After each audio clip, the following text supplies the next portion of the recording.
a day with us. Yeah! Woo!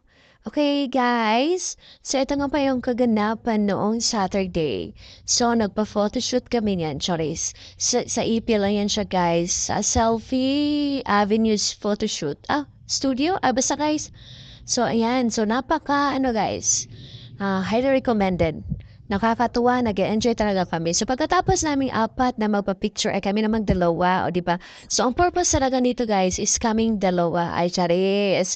So hindi to prenup guys ha. Picture-picture lang yan siya guys. So ayan, o di ba? Ang sweet guys, di halatang kakasundo. Bitaw guys, nagkakasundo talaga kami guys. So huwag na kayong kukontra, no? So ayan, so ayan. So exchange kami ng positions. So, pagkatapos ay dumiretso agad kami dito sa Megabytes kasi kakain na kami ng lunch kasi nagugutom na kami. So, ayan. So, anyway, lima pala kami niyan, guys. So, ayan, kung pagkababa namin ay may nakita kaming mga cute na mga dogs. So, ewan ko kung anong breed nito, guys. So, ayan. So, hinihintay namin si na ate at saka si ma'am, saka si Ubito kasi nag-CR sila. So, ayan. So, umupo muna kami kasi di pa namin napagdesisyonan kung saan talaga kami kakain. Pero dito talaga kami kakain, guys. So, namimili pa kami kung saan kami yung specific na, parang pipili ng mga food.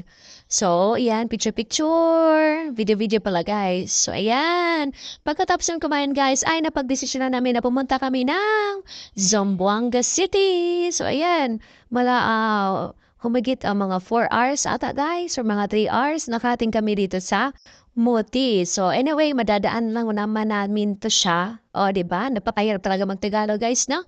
So, pagkatapos namin doon guys, ay nagparking kami dito sa KCC Mall di Zamboanga kasi wala kami ni isang guys, so parang susuotin guys. So ayan, napagdesisyon namin na dumaan muna kami dito bago kami maghahapunan. So nandito pala kami sa loob ng parking lot. So first time ko dito makapasok guys kasi wala kasi kami guys, yung kotse, char. Pagkatapos guys ay mga 9 PM or mga around 8 PM ay diretso kami dito sa Paseo del Mar. O dito kami maghahapunan. O di ba? So para maiba naman guys. So sa naman, kakain naman kami sa tabi ng dagat. So ayan, so nag-video-video lang kami guys. So kunwari nga, hawak niya yung kamay ko. Pero scripted yan siya guys kasi hindi naman hinawakan yung kamay ko. Okay, pagkatapos ay dito na. Ewan ko kung saan na ito guys. At pagkalabas pala namin ito guys ng paseo guys kasi tapos sa kaming kumain. So dito kami guys kumanta si Ma'am John guys. Napakaganda talaga ng boses guys. Wala akong masabi guys. So tingnan natin ha. Oh, ayan, no. Singer na, tapos hindi pa talaga siya nahihiya, guys. As in, maskin ako naman, kapag ako may talent, ayan si ate, guys, kilig-kilig siya. So, ayan, kumanta si Mami. Di ko alam kung anong title, pero napakaganda talaga, guys. So, siya yung representative ng table namin. Pagkabukas, ay, hindi pa kami umuwi, guys. Dumaan muna kami dito sa Fourth Pillar ng Zamboanga City.